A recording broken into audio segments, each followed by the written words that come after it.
If you're an Indiana public teacher, or any public employee in Indiana for that matter, and you're wondering, what decisions do I have to make when I first join the INPRS system? Today I'm going to go over the hybrid versus my choice plan. That is one of the biggest parts of your retirement benefits.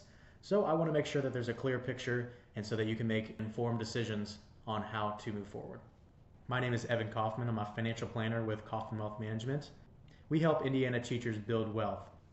Okay, as you can see on my screen here, these are the two options that you're faced with when you originally come on, and you have to make this decision within the first 60 days. If you don't make a decision or tell INPRS what you want, they're going to default to the hybrid option, which is on the left. The hybrid plan has been around for the longest, and that is a combination, hybrid, of a pension, a guaranteed monthly benefit when you call it quits in retirement, plus a defined contribution account that you can invest during your career and then pull income as you see fit when you do end up retiring. So that defined benefit is calculated by the 5 highest average years salary times your years of service times 1.1%. Now I have another video on my YouTube channel going deeper into that calculation. Feel free to check that out on my channel below. So the hybrid plan, the default is the check plus the investment account.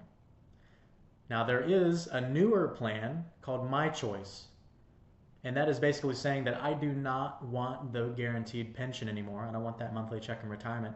Give me more of that defined contribution. Put more of a percentage of my salary into this account that I can invest and choose investments on my own and pull income as I see fit. And it gives you a little bit more flexibility so you're not stuck in this pension system. So the My Choice plan states employers are now responsible for 7.1% of your pay plus 3% that the state already puts in. So that's a total amount of 10.1%. Now, effective January 2027, that's going to increase to 8.1% or 11.1% total. And as you can see here, your contributions, that 3%, you're vested immediately.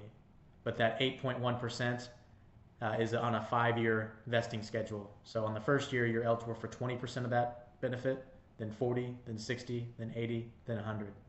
Once you've been in there for 5 years, what you see on that balance is all yours and to do with what you please.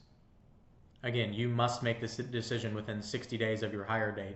So this is very important to run the numbers. What you see on my screen now is a lot of numbers. And I'm going to break this down as simple as possible for you so you can see what the actual trade-offs are for each choice that you make. So if I scroll up here, my assumption is that you start at age 22 with a starting salary of $52,500. Now over here, if you go to the traditional hybrid, that means that in that investment account where they put 3% of your salary, that's going to be $1,575 every single year that's deposited in this account. And again, as your salary grows with cost of living adjustments, we assume 3% raises every year. That deposit amount does get bigger as you move along in your career. And then this is if you chose the My Choice plan. Again, that's 11.1% of your salary. And so this is the deposit here. I've also shown you what the projections are going to be over the course of your career in the hybrid investment account balance and the My Choice investment account balance. Now these are assuming 8% growth on the dollars that are in there before retirement, and then after retirement we're assuming 6.5% growth on investments. Now again, in no way is that a guarantee, but we have to project something. So as you can see, these account balances are very different from each other. 880,000 versus 3.2 million. We knew that because hybrid is putting in less than if we chose the My Choice plan. The real question is, does our total income that we can take in retirement, which one would be better for me? Well, let's take a look. So I projected that their hybrid pension amount, if they retired at age 65, would be $83,434 a year. Where I got that number is I did this salary right here. Why did I choose that middle salary? Well, it's right in between the 5 highest years here, the 5 last years. So this would be the average, give or take. So I took $176,394 times 1.1% times, at this point she would have 43 years, which would get me to that $83,434.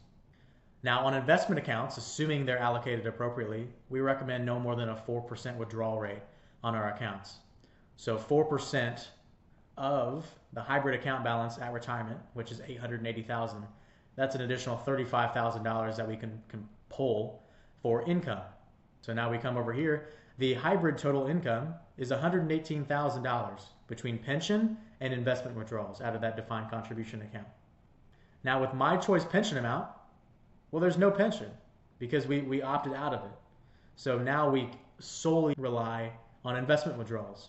So I took 4% of the my choice investment balance, which at that time would be 3.2 million times 4%. That gives me $130,000 of income that year. Well, as you can see, that's a $12,000 a year difference, or about $1,000 a month gross before taxes. Now, yes, on the number side, that does look better, but some people would rather have that guaranteed pension amount of $83,000. I know $83,434 is going to hit my account no matter what the stocks perform. And some people prefer that. Some people go the math route. They don't care about the ups and downs in the market within reason, and they're okay with relying 100% on investment withdrawals. So they're okay with taking a little bit more risk for possibly a little bit more reward. And the other thing to think about is, as we go further and further, and these investment account balances are assuming that you're taking these 4% withdrawals each and every year. And as you can see, those continue to grow higher and higher and higher as you go through retirement. And the reason is, well, if our investments are making 6.5% and we're pulling 4%, that means there's about 2.5% left for growth that can continue our accounts to grow bigger and bigger every single year.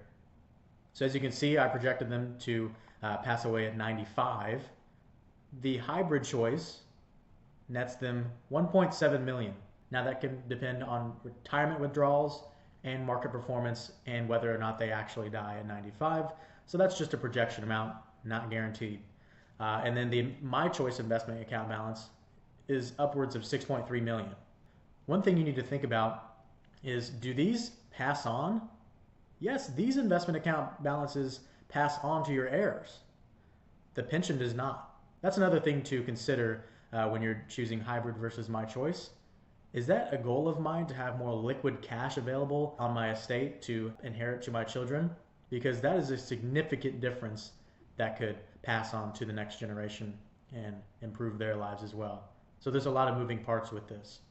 I hope that can help you decide which one to choose. Obviously, it depends on when you start. Not everyone's going to start at 22 and retire at 65, so those numbers can vary as well. It depends on your situation. How long are you to live? What are your goals and objectives? And many more things on top of that. And that's exactly where Kaufman Wealth Management comes into play. We help Indiana teachers build wealth. We want to make sure that we're there every step of the way to ensure that you make calculated and informed decisions for your future.